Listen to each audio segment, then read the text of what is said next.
I hate to be that guy, but Paperclip and other agent frameworks where you're controlling an autonomous swarm of 500 CMOs just don't do anything. It sounds really futuristic and it sounds incredible, but at the end of the day, it's setup porn. Have you seen these threads on X and LinkedIn and now YouTube videos where people are like, I just set up my Paperclip Hermes agent maximizer to run my Telegram topics on Verliz. It's like, first of all, what the heck are any of these platforms? And second of all, what have you actually shipped this week? What have you actually built? How much money have you made in the last 30 days by jerking yourself off with an open claw? That's a good one. The point that I'm trying to make is it's basically like organizing markdown files in a folder.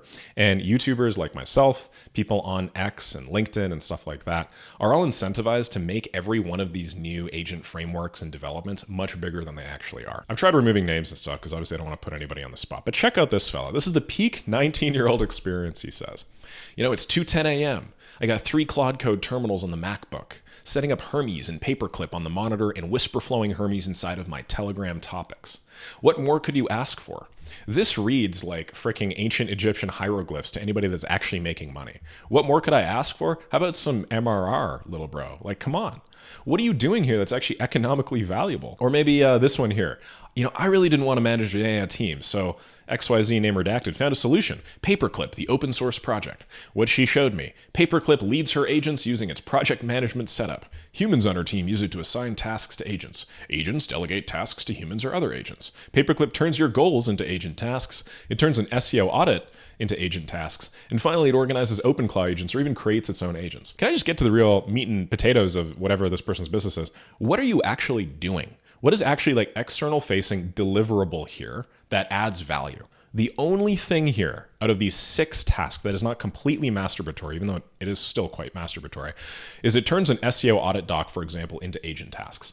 Like this is just doing project management for agents. This is just doing project management for agents. This is just doing project management for agents. This is just doing project management for agents. This is just organizing some BS tool to do more project management for some other BS tools. Like the only thing a client or a customer would ever actually see is some sort of SEO audit doc here. And it's not even doing that. It's just turning that into a bunch of tasks for agents. I don't think people realize, but like clients and customers and people that are on the other receiving end of a business, they don't care how you do stuff. They only care that the stuff gets done. Likewise, when I see people make a mountain out of a molehill like this, it's like, what are you actually getting done? And then they're like, well, I actually orchestrated a team of whatever the hell.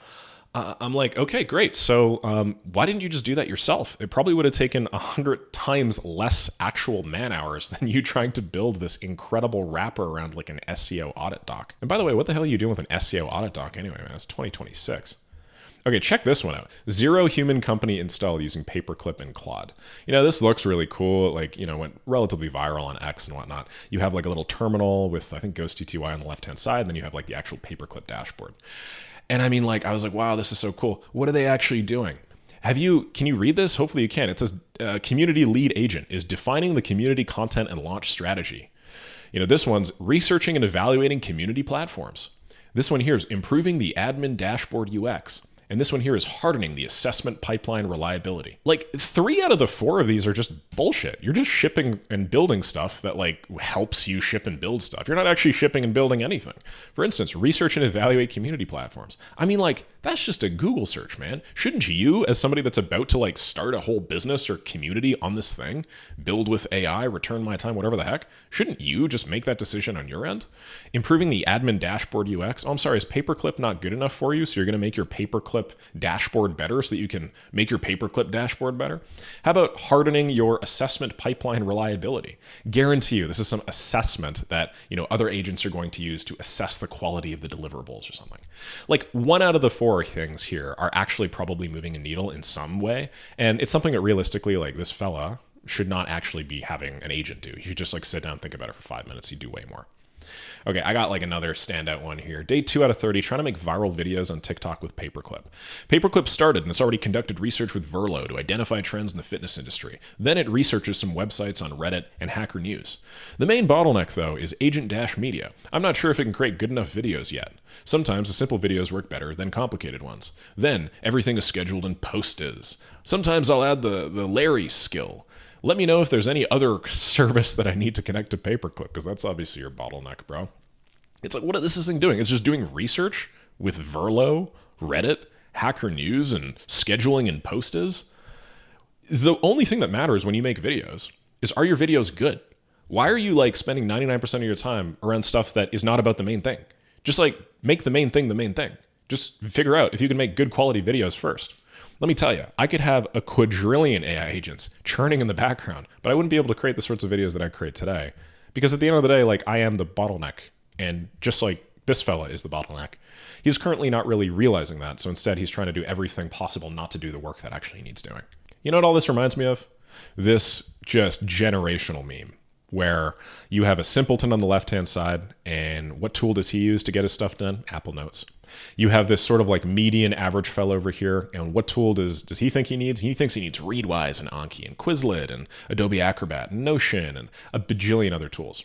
But then what does like really brilliant like person that actually moves the needle need? Just, Apple Notes. The point that I'm trying to make is it's never the tool, it's just how you use the tool. And so in the case of Paperclip, which is just so fundamentally misaligned in terms of AI agent capability and then like what human beings can do, that it's not even really worth talking about, although I will talk about it in a second. The only thing that you actually need in order to get something done is really just the space between your two ears. And this is from somebody that like I work with AI on a daily basis. I sell AI on a daily basis. I make money teaching people AI. It is not in my best interest to talk about models and frameworks like this. But the reality is you do not need models and frameworks in order to do things.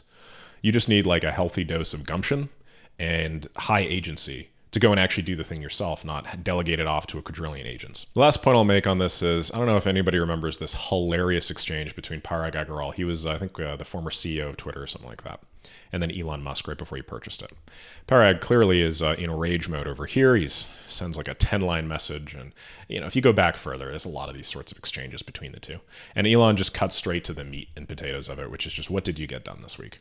So anytime I have anybody be like, Nick, why aren't you using Paperclip or Opus Maximizer? Why aren't you using Ventro to manage your Telegram topics? It's like, what did you actually get done this week? How much money have you actually made?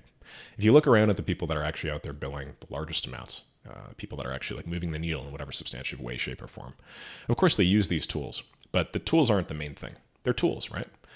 You use the tool. You don't let the tool use you. And unfortunately, I think some of our tools, like social media, for instance, are now at the point where they're very clearly using and abusing probably some of the less capable among us for nothing more than just like internet hype points and clicks. There's so many problems with stuff like this, it's not even funny. I mean, why would you organize an AI company the same way that you would organize a human company?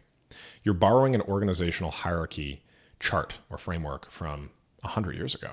We've been organizing companies in this way because, like it or not, that just tends to be the way that human beings do good. We have some sort of centralized power, right? CEO, that delegates to a few other centralized powers, CMOs, CTOs, COOs. Those in turn delegate, and so on and so forth. But whether it's like a consequence of our internal Dunbar numbers or just like how much management load every individual person could take on, human companies tend to look very, very similar as you get bigger. There's no fundamental reason why an AI company has to look like that. There's no reason why you have to have an AI CEO delegating to an AI COO and an AI CTO who delegates to their own sub-agents. You're just attempting to fit this concept of an AI company in a shape that we are all very familiar with, which is obviously that of a human company. An actual, extremely efficiently organized AI company would look nothing like this. AI intelligences are really spiky. They are vastly more parallelizable, and they can also do specific, tightly scoped tasks thousands of times faster than human beings can. Because of these very, very big differences, there's no reason why you'd want like one, senior developer agent doing a task. Realistically, you'd want to spin up 50 of them, have all 50 of them produce the same deliverable with minor differences, calculate the mode, the median, figure out the average things, the outliers, collapse those into some, formal description of what the thing is that they just made, and then create it with all of this information in mind. Human beings, on the other hand, are fantastic at like zero-shot tasks. Have you guys seen Arc AGI 3? That's the new like AGI benchmark, essentially. AI freaking blows at the ability to do things long-term in a reliable manner. Human beings are kind of like sniper rifles right now. It's almost like self-adjusting sniper rifles where the bullets can change trajectory. We're capable of like learning on the fly and feeding back much more effectively at these AI agents, which instead tend to just sort of be like in a beeline trajectory. Just because of the nature of our intelligences and our various task domains and specializations, like the best, most efficient company in the future is not going to look like the way that human companies are run today. And anybody trying to pretend like that is the best way to do things or it's some revolutionary thing, they're just trying to garner engagement and clicks and a bunch of other silly stuff that I don't really want to talk about right now. So hopefully what I'm saying here makes sense. And I'm open to, feedback and some sort of like debate or argument in the comments. So if you guys have some interesting points that I might not have considered, just let me know down below.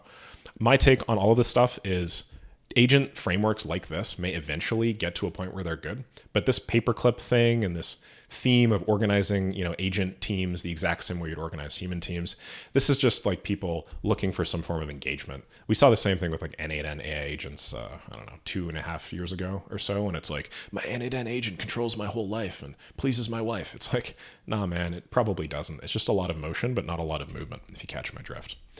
All right, have a lovely rest of the day. PSA out.